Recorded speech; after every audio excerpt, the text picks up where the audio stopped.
é o Evangelho segundo Jesus, o Cristo, o Verbo encarnado, a Palavra Criadora, a voz que tirou tudo do nada, tornou as existências possíveis.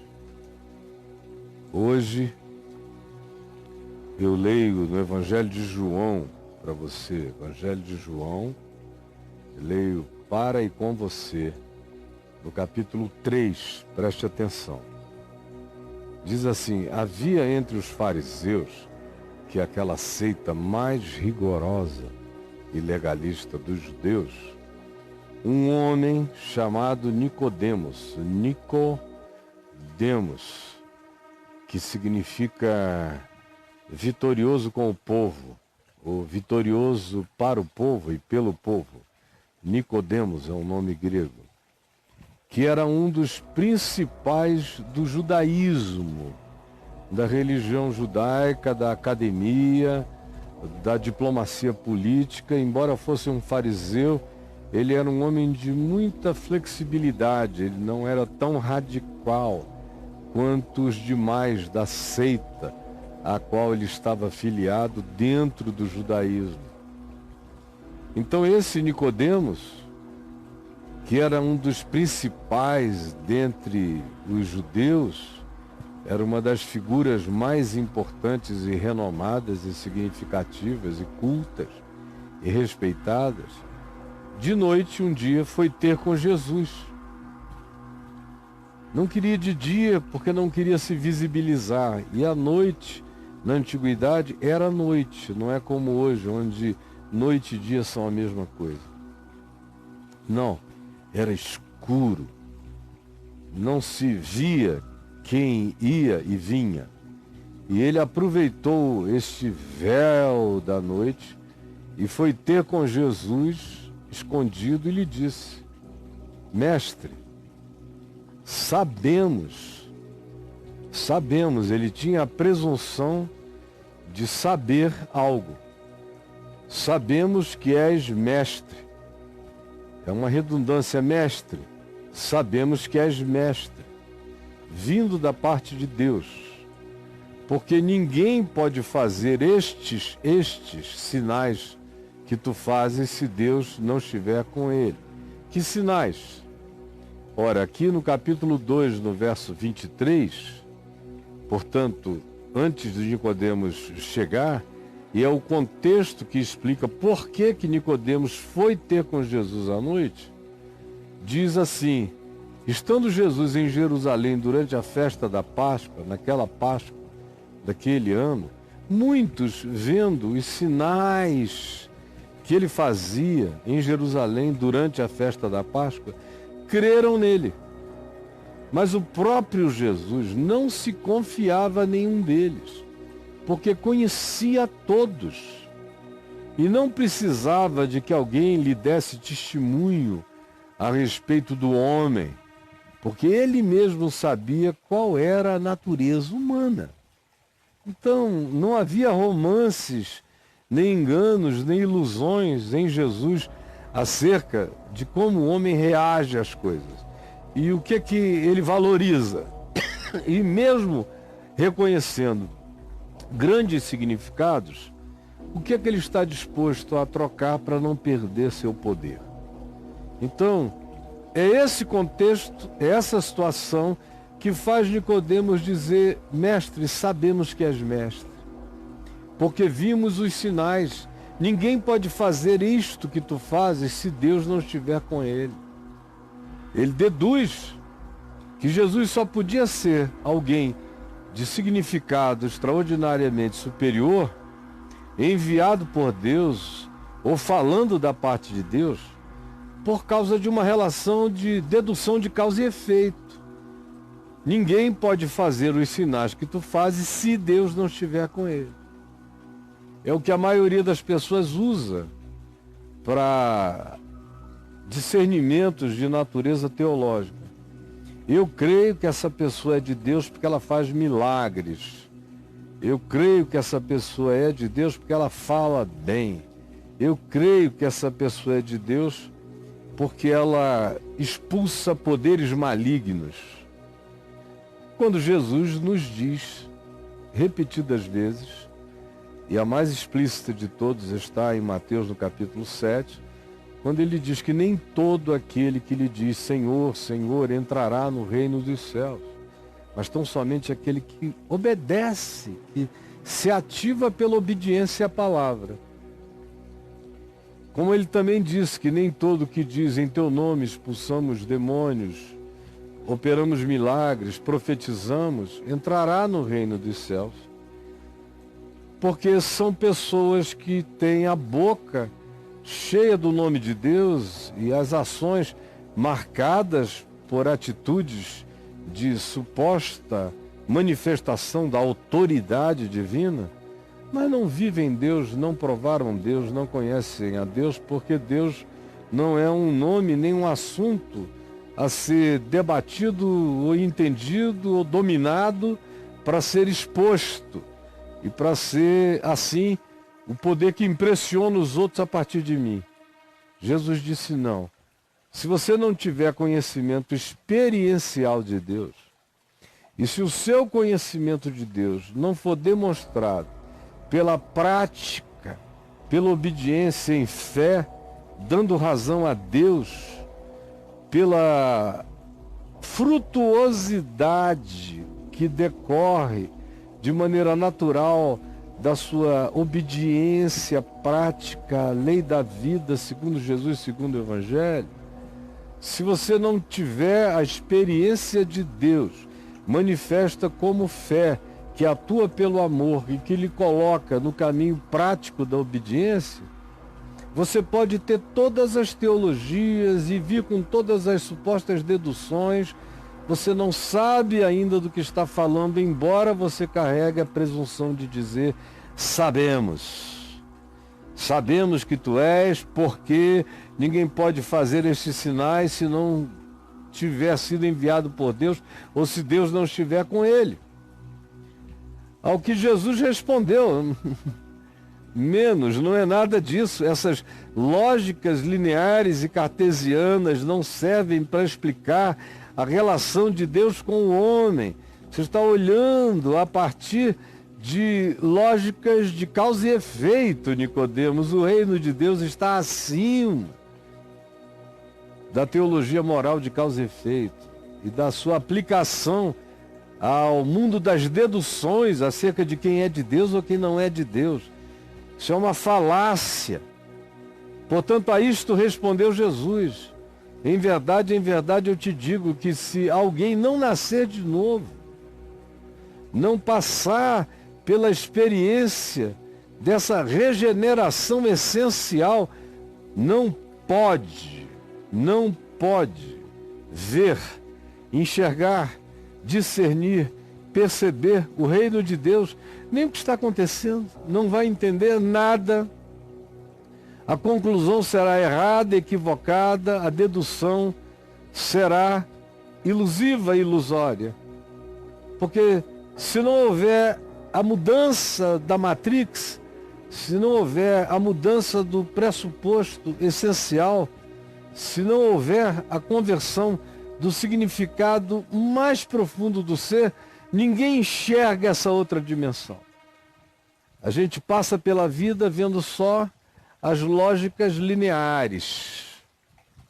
A gente passa pela vida andando apenas no máximo e na melhor das hipóteses, quando não se é totalmente burro e idiotado, na melhor das hipóteses se enxerga as lógicas lineares, cartesianas. Sabemos que tu és de Deus, porque o que tu fazes é maravilhoso, é fantástico, é extraordinário. Logo, só pode ser alguém que tem algum pacto com a divindade. Jesus disse não. Tem gente que não tem pacto nenhum com Deus, que não ama, que não sabe nada de Deus e faz coisas extraordinárias. Mas tu não vais compreender o que está acontecendo aqui através das lógicas teológicas, doutrinárias, dos ensinos da academia. Tu vais cair antes.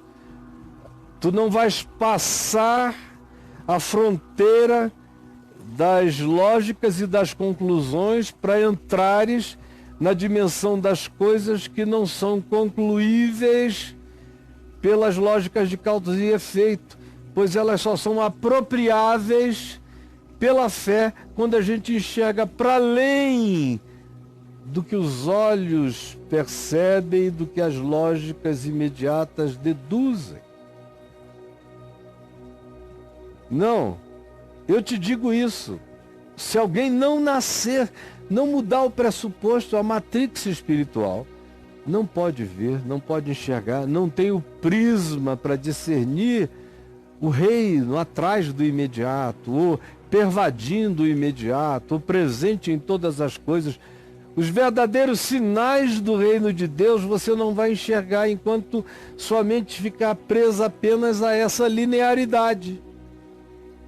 Tem que ser de Deus porque faz coisas fantásticas. Assim o Chris Angel também tem que ser de Deus. O Dynamos, que faz coisas fantásticas, tem que ser de Deus. O Mark Zuckerberg, que inventou um negócio que cobriu a Terra inteira, tem que ser de Deus. Não. Tem muitos fazendo coisas extraordinárias que nunca conheceram a Deus. E tem gente que conhece a Deus profundamente e nunca fez nada extraordinário. Como João Batista, acerca de quem Jesus disse que dentre os nascidos de mulher ninguém alcançou a obediência comprometida e simples, entregue de João Batista. Jesus disse isto acerca dele.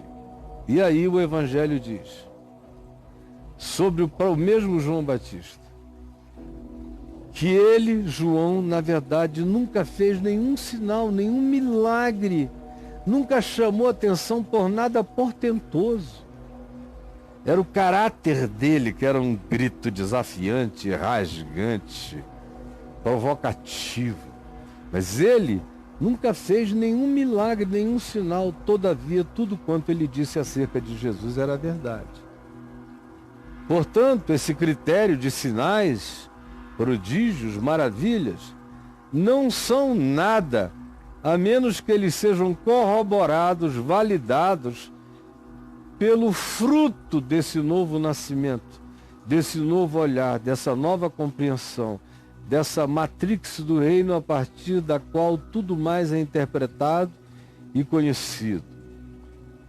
E quem não passou por essa transformação de mente, quem não teve a percepção alterada por essa nova consciência, por esse novo discernimento, nunca enxergará o que está acontecendo, porque o reino de Deus não é óbvio. O reino de Deus é só para aquele que consegue discerni-lo. Para discerni-lo, tem-se que nascer de novo, tem-se que ter a matrix do ser alterada. Então perguntou Nicodemos, como pode um homem nascer sendo velho? Ele outra vez demonstra que a lógica dele para no horizonte das coisas do espaço-tempo que acontecem entre o berço e a sepultura.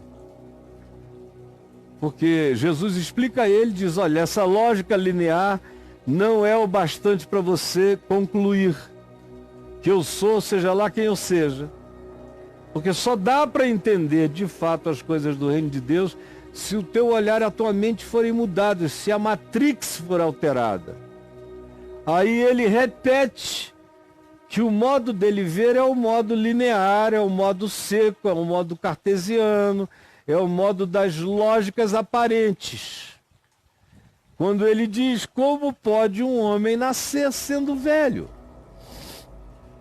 Aí vem essa pergunta, pode porventura voltar ao ventre materno e nascer segunda vez? O que no mundo contemporâneo eu não consigo realizar, eu não conseguiria, ninguém, nem Nicodemos, nem ninguém, voltar ao ventre da mãe. Ficar pequenininho e nascer de novo. A fantástica vida de Nicodemos Benjamin Button. Não. A alternativa a isso seria a reencarnação. morrer, nascer de novo no ventre da mãe para repetir o processo. Também não é disso que Jesus está falando, porque não é isto que Jesus ensina. Nem tampouco é isto que as Escrituras ensinam, em nenhum lugar delas. Mas a pergunta do Nicodemos, na melhor das hipóteses, coloca um homem na crença da reencarnação, porque a alternativa é patética. É um homem já idoso voltar ao ventre da mãe e nascer segunda vez, que é o que essa lógica cartesiana levaria alguém a concluir. Só dá para nascer de novo nesse mundo se ficar criança de novo e nascer no ventre da mãe. Ou se o indivíduo tiver uma doutrina transcendental, dizer só se for pela via da reencarnação. A mãe morrendo e ele também, e numa reencarnação voltando a serem duplas, mãe e filho começando tudo outra vez, o que é também uma fantasia a qual a Escritura não dá nenhuma corroboração ou validação. Então, respondeu Jesus a Nicodemos, ao vitorioso do povo, ao vitorioso do povo. Esse nome vai ficando assim ridículo quando esse diálogo vai se desenvolvendo. O mestre, o fariseu rigoroso, cheio de obediências, ao mesmo tempo em que é cheio de cultura acadêmica e teológica e doutrinária, mas não consegue dar esse salto. Está preso e condicionado a esse mundo das lógicas lineares e cartesianas. Não compreende o que Jesus diz. E Jesus repete, em verdade eu te digo, quem não nascer da água e do Espírito, dessa consciência de que a mente precisa ser transformada pelo arrependimento, que era o que a água, do ponto de vista imediato, para quem estava conversando com Jesus, significava, porque João Batista ainda estava vivo e batizando com água. Então, ninguém tem que interpretar o que é água. João estava vivo batizando com água. Nicodemos vai visitar Jesus. E Jesus responde, quem não nascer da água, portanto, do arrependimento, conforme João Batista está convidando todos a mudarem de mente, a verem que o reino chegou, que é chegada a hora, que está à mão, que está disponível e acessível a qualquer um, pela fé, para quem mudar de mente, para quem der o fruto de que mudou de mente, o fruto da metanoia, o fruto do arrependimento. Se alguém não der esse fruto, não demonstra que compreendeu, que viu, que entendeu, que discerniu o reino de Deus. Por isso, eu te digo e repito, quem não nascer da água e não nascer da mudança interior que o Espírito de Deus produza, provoque, fazendo regenerar a consciência, acordar e despertar e ativar a percepção morta e adormecida do significado de Deus e do seu reino no coração humano, que não for despertado pelo toque do arrependimento e mudado pela regeneração do Espírito, não pode entrar, não pode fazer parte, não pode experimentar, não pode gozar, não pode usufruir, não consegue nem ver o que está acontecendo, como é o teu caso, Nicodemos. Não pode. Se não tiver metanoia e não sofrer a ação cirúrgica do Espírito Santo, mudando todas as perspectivas, todos os prismas do teu caráter, do teu acordo com a vida, do que tu chamas de razão para viver, se o Espírito Santo não operar isso em ti, tu vais envelhecer sabendo tudo de teologia, de academia, de doutrina, sem ver o reino diante de ti. E sem entrar, sem tomar posse, sem experimentar o reino que está posto aqui. Por uma razão, Nicodemos, aquele que nasceu só da carne é carne. Não basta ter nascido no mundo. Você assim é só um ser existente. Carne é carne. Mas o que é nascido do Espírito Santo, do Espírito de Deus, da consciência de Deus, do arrependimento, da decisão por uma vida nova, aquele que é nascido da regeneração, do despertamento que vem do Espírito, ilumina o ser, desse ativamento para a obediência do Evangelho em fé, por amor na vida. Quem não tiver essa consciência, quem não é nascido dessa regeneração, dessa mudança, não é espírito, não nasceu no espírito, não ganhou a consciência do espírito, ainda é só um ser trabalhando com as categorias da lógica da carne. Porque as coisas espirituais se discernem espiritualmente. E as coisas das físicas carnais e do espaço-tempo se discernem com as lógicas de causa e efeito. Mas o reino de Deus está fora das lógicas de causa e efeito. O reino de Deus é o reino da graça. E a graça quebra os ciclos de causa e efeito toda hora. De modo que pelo arrependimento, aquilo que no mundo das lógicas de causa e efeito, no espaço-tempo, não tem transformação, no mundo e na dimensão do espírito, podem nascer de novo agora, já simultâneo e concomitantemente, operações, novas criaturas podem brotar de dentro das velhas criaturas, novas mentes podem brotar de dentro das velhas concepções, novo olhar que enxerga não só coisas visíveis, mas discerne dimensões invisíveis, pode ser dado a você. Isso tudo se você nascer de novo, se for ativado no Espírito Santo para viver essa consciência do reino de Deus com os olhos abertos, discernindo o trabalho de Deus em você e concordando com o trabalho de metanoia, de conversão, de arrependimento, de regeneração de Deus em você e se entregando cada vez mais ao sentido e à razão transformadora de Deus, que não tem nada a ver com as lógicas imediatas de qualquer que seja a presunção de conhecimento humano exterior no espaço-tempo. Porque o que é nascido da carne é carne, o que é nascido do Espírito é Espírito.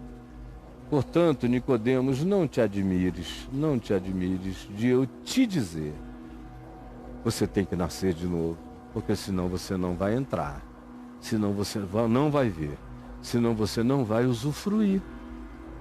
Embora você seja extraordinariamente bem ranqueado em Israel, fica sabendo, Nicodemos, que ninguém tem domínio sobre isto. É soberania absoluta de Deus. Então não aches que tu podes controlar. Dizer, eu sei que ele é de Deus porque os sinais que ele faz são de Deus. Ninguém consegue controlar. Ninguém consegue determinar, ninguém consegue condicionar. Se é de Deus, é incondicional e não condicionável. Está para além de todo controle humano. Assim é o que é nascido do Espírito de Deus. Porque o vento, o Ruá, o vento de Deus, o pneuma de Deus, o sopro de Deus, vem de onde quer que ele esteja. O vento sopra de onde ele esteja e para onde ele deseje. O vento sopra onde quer. Ninguém tem poder de determinar por onde o vento vai soprar. No máximo tu ouves o seu assovio, ou farfalhar das folhas nas árvores, ou os uivos de uma penha sendo soprada por um vento misterioso. É tudo que tu consegues saber, ou sentir na tua pele o impacto físico da passagem dele, mas tu não sabes de onde ele vem, de que casa ele está vindo, nem para que casa ele está indo, de que floresta ele está vindo, de que floresta para que floresta ele está indo, em que oceano ele se formou e aonde ele vai terminar e o que ele vai produzir. Ainda hoje, nos nossos dias, a gente supõe que ele vai passar sobre. Às vezes ele passa, outras vezes ele não passa, porque ele sopra onde quer. Sopra onde quer. Ouves a sua voz, mas tu não sabes de onde ele vem nem para onde ele vai. Assim é todo aquele que é nascido do Espírito. Esse que é nascido do Espírito está para além do controle dessas lógicas imediatas, de alguém poder dizer, sabemos. Não, tu não sabes. Vocês todos juntos não sabem. E somente aquele que nasceu de novo, que se deixou regenerar por esse trabalho da metanoia, da mudança de mentes e de significados, operado pelo Espírito Santo, mudando a matrix do coração, somente esse pode ver, somente esse pode entrar nesta dimensão, mas ele próprio também não a controla. Ele é levado daqui para lá, e quando você nasce de novo, você perde a presunção de controlar a Deus e ao Espírito de Deus, ou de dizer quaisquer palavras finais acerca de Deus. Por causa do fato de que se você nasceu do Espírito, se a sua mente sofreu esse upgrade, que vai do espaço-tempo e te introjeta e te põe, te planta e te instala em dimensões celestiais e superiores, de lógicas que não operam na Terra, mas que fazem parte da compreensão daquilo que excede a todo entendimento. Se você não viajar por dentro desse caminho, se não sofrer essa mudança essencial enquanto vive, se não nascer de novo enquanto vive, não vai ver, não vai entrar, não vai discernir, não vai perceber. E toda a tua melhor lógica não vai te fazer concluir. Até porque aquele que experimentou o que de fato eu estou falando, não tem mais a presunção de saber que ele próprio decide o seu próprio caminho. Porque ele agora é um ser nascido do Espírito. E ele apenas obedece. Ele apenas segue. Ele apenas se entrega. Então lhe perguntou Nicodemos,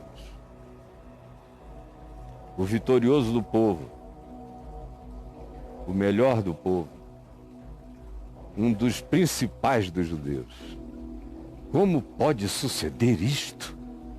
É a pergunta dele. Meu Deus, como pode suceder isto? Aí a palavra seguinte é assim: acudiu Jesus. É tipo, Jesus o socorreu, porque o cara entrou num estado de susto, de perplexidade. Ele compreendeu o que não compreendia, o que é raríssimo. É raríssimo. A maioria das pessoas não compreende que não compreende. Mas esse cara, pelo menos, chegou nesse ponto de susto, de pânico. Ele entendeu o que não entendia. Como pode suceder isto? Ele não diz isso não pode suceder, isso é impossível. No coração dele, o coração dele era bom.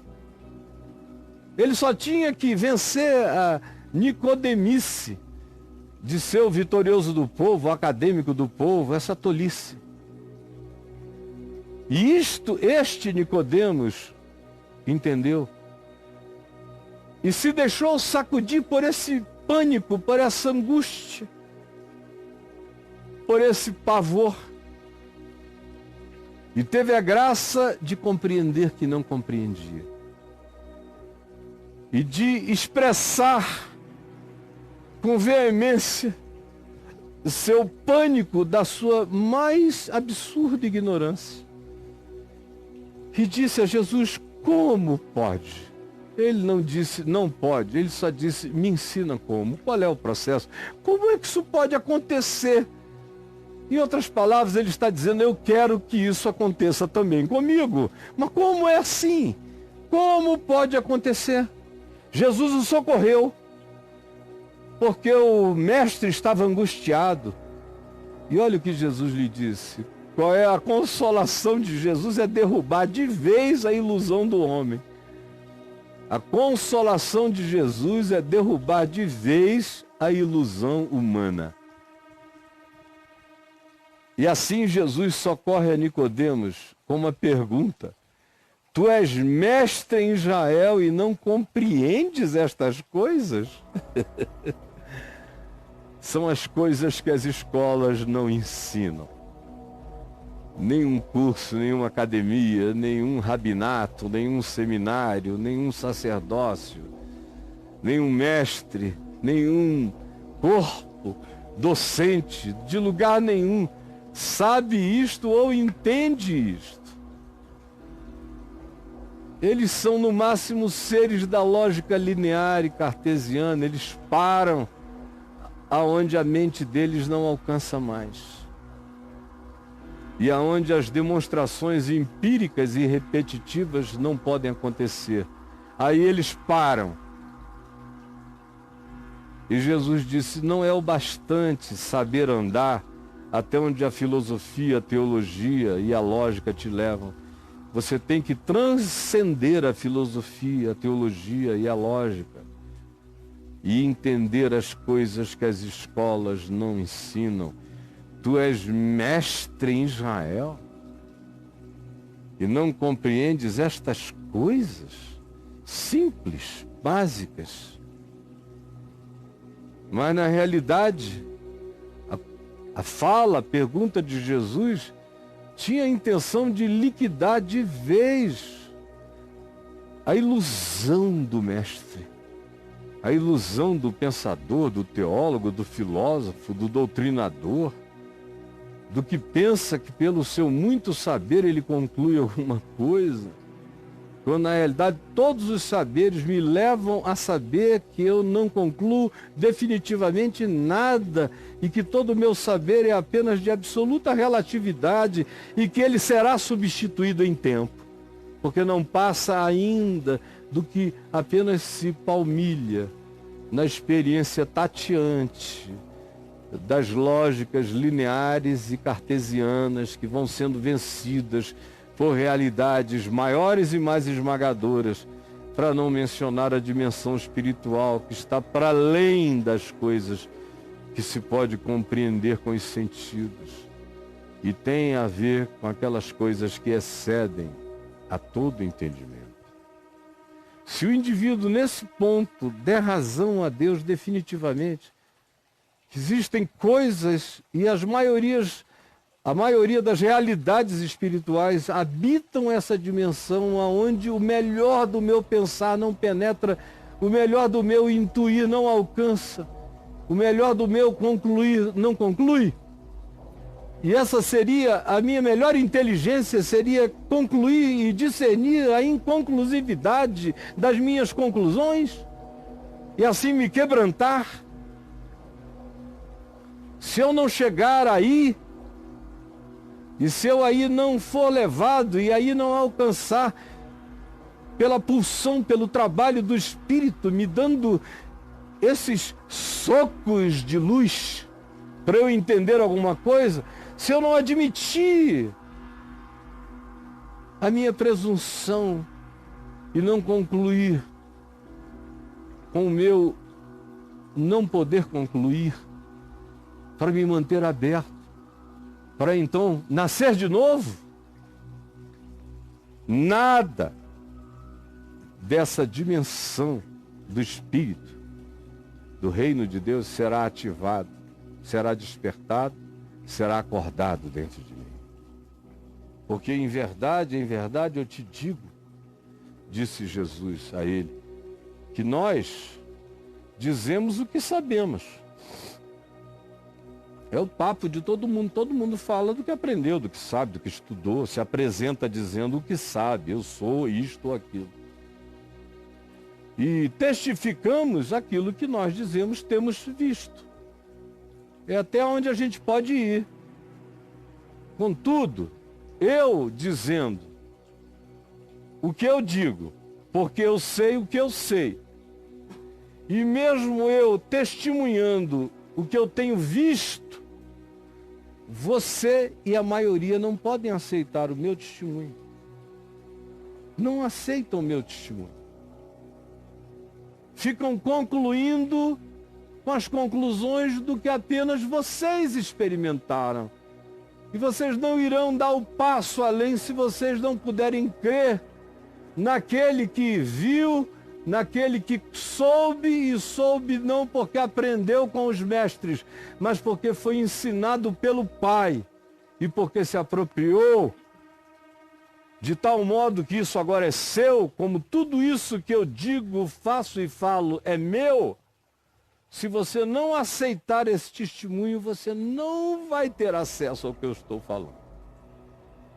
Se a palavra que sai da minha boca não for acolhida por você, se o meu testemunho, se as minhas conclusões sobre a falência das conclusividades humanas não forem entendidas e você não se render, não baixar a guarda e não aceitar a palavra e o testemunho das coisas que eu sei e tenho visto do meu Pai, você não vai ver o reino de Deus. Porque se tratando até mesmo de coisas terrenas, do testemunho que eu dou, da conversa possível, do diálogo intabulável, usando os códigos de compreensão que eu estou usando para fazer-me entender. Se você não me entender nem nesse nível da minha explicação aqui e agora para você, como é que você vai conseguir crer nas coisas espirituais, celestiais?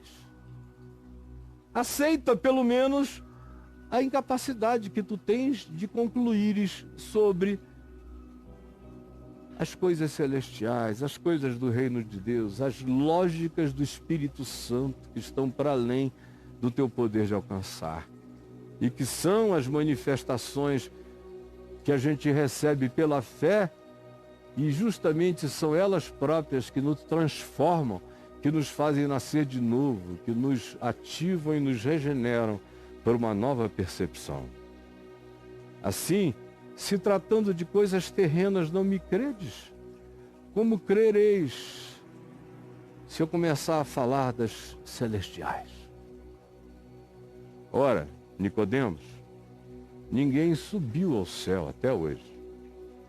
Ao céu, não ao céu espacial, não ao sky, mas in heaven, céu espiritual. Ninguém subiu ao céu espiritual, não ao espaço sideral, isso é mole, mas ninguém subiu ao céu, senão aquele que de lá, dessa dimensão superior, desceu, a saber, o Filho do Homem que está aqui na tua presença e ao mesmo tempo tem o seu recíproco no céu.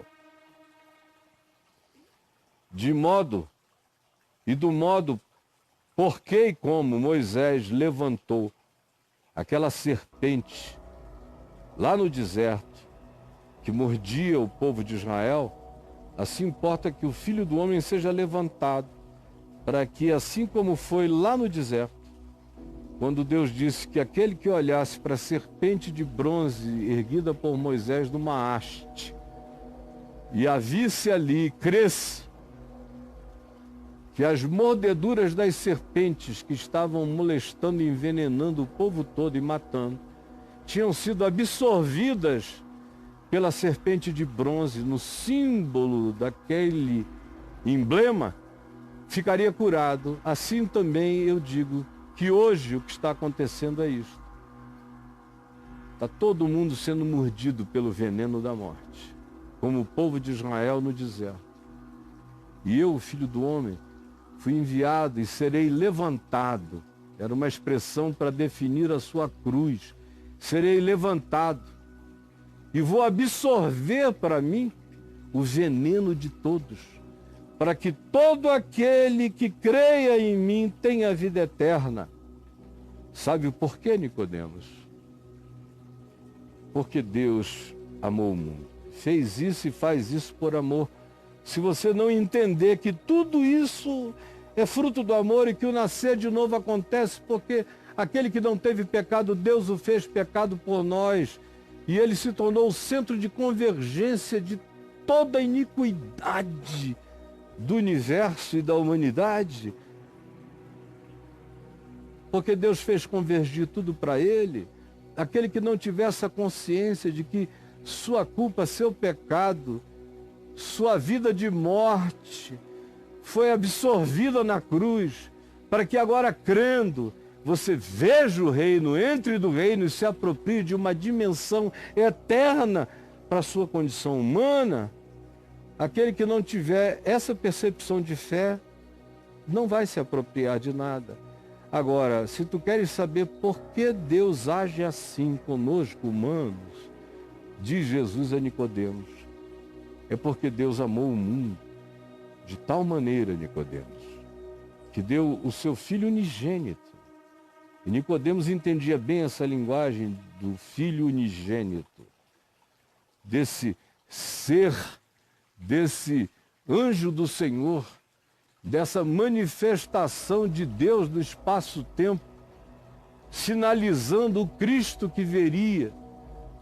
De modo que é isso que Jesus diz a Nicodemos: Deus amou o mundo de tal maneira que deu o seu Filho unigênito, a expressão exata do seu ser, para que todo aquele que nele crê não pereça, mas tenha onde pegar. Segure com segurança e se aproprie da qualidade eterna da vida que não tem fim. Não tem fim porque seja temporalmente imortal, não é assim. Ela não tem fim é porque ela é possuída pela qualidade do amor de Deus. Para além do espaço-tempo, viverá a eternidade em Deus. Quem nele crê, nesse que chama para si, converge para si, a angústia de todos, o pecado de todos, o veneno de todos, quem nele crê, não é julgado. O que não crê, sabendo com certeza, diz: não quero para mim, eu me resolvo a mim mesmo, não preciso de perdão, esse já está julgado pelo julgamento que fez da desnecessidade da graça sobre a sua própria vida.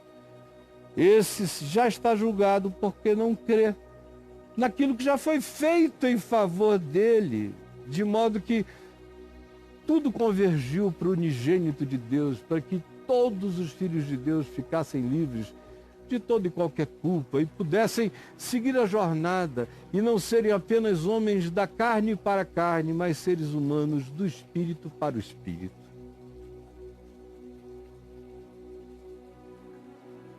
O julgamento é este, Nicodemos. E Nicodemos está ouvindo que a luz veio ao mundo. E a luz está aqui. Você veio me visitar de noite. À noite tu vieste ao encontro do sol nascente das alturas. O julgamento é este, que a luz veio ao mundo. E os homens amaram mais as trevas do que a luz, Nicodemos. Olha a luz aqui. E tu vens me visitar à noite porque tu tens medo do julgamento dos homens. Mas o julgamento é este. A gente tem que decidir se a gente ama a luz ou ama as trevas. A gente tem que decidir se a gente ama mais as trevas do que a luz. E se a gente ama a luz, a gente não pode amar mais a luz do que as trevas. A gente que ama a luz não ama as trevas. E por que que alguns, vendo a luz, sabendo da luz, amam mais as trevas do que a luz? Jesus diz: é porque eles sabem que o seu modo de viver, de agir, é mau. E quem vivendo de modo mau, quem dando fruto do ódio, da inveja, da amargura, do ciúme, da disputa vingativa, da acepção de pessoas, do supremacismo, quem vivendo isto que é tão abominável diante de Deus, vai querer vir para a luz. Só deseja a luz aquele que, tendo intenções diferentes no coração, se sente atraído pelo fruto da luz, pelo que a luz propõe. Mas todo aquele que pratica o mal, quando vê a luz, foge da luz, porque sabe que se aproximar da luz, as suas obras serão manifestas, o seu ser ficará nu e descoberto, e eles querem continuar mascarados. E o interessante é que esse diálogo é com um homem que seguia Jesus de longe e que foi seguindo Jesus ocultamente, com medo do que os outros podiam dizer até o último momento, até depois da morte de Jesus. Ele estava ali, era um discípulo, e o Evangelho de João diz, era discípulo de Jesus, ainda que ocultamente. O julgamento é este, Nicodemos, que a luz veio ao mundo, meu filho, e os homens amaram mais as trevas do que a luz, porque as suas obras eram más. Pois todo aquele que pratica o mal aborrece a luz e não se chega para a luz, é óbvio. Se um cara todo leproso de maldade vai querer entrar numa sala iluminada, ele quer as trevas ou a sombra que não permita o discernimento nítido de quem ele seja. Assim a maioria vive, porque as suas obras são más. Pois todo aquele que pratica o mal não gosta da luz, aborrece a luz, aborrece o Evangelho, aborrece esta palavra e não se chega para a luz, a fim de que não sejam arguídas, questionadas as suas práticas e as suas obras. Quem pratica a verdade, todavia, pratica a verdade não é para ser conhecida. A verdade que se faz conhecer e não se faz praticar não é verdade. A verdade só se torna verdade pela prática. Quem pratica a verdade aproxima-se da luz a fim de que as suas obras sejam manifestas, porque são obras de uma vida que acontece em Deus. Depois disto, ou seja, encerra aqui a conversa de Jesus com Nicodemos.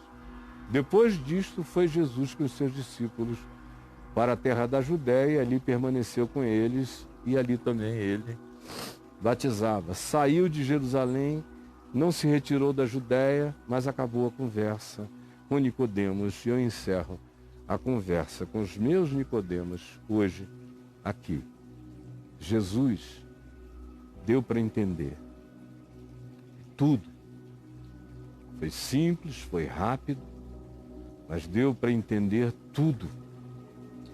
E eu te peço que aqueles que foram confrontados por esta palavra hoje sejam mais vitoriosos do que Nicodemos, do que esse homem cujo nome significa a vitória do povo, o vitorioso, que tinha assim um nome tão glorioso, mas andava escondido, seguindo nas sombras, à noite, em oculto. Permite que o tapa da verdade, o rasgar do leão de Judá no peito, no espírito da gente, seja tão poderosamente forte e convincente, que muitos hoje decidam sair da sombra e botar a cara para fora, para a vida, nascidos de novo para uma nova vida, sem medo de ser, vivendo e praticando com coragem o manifestar do Evangelho na luz.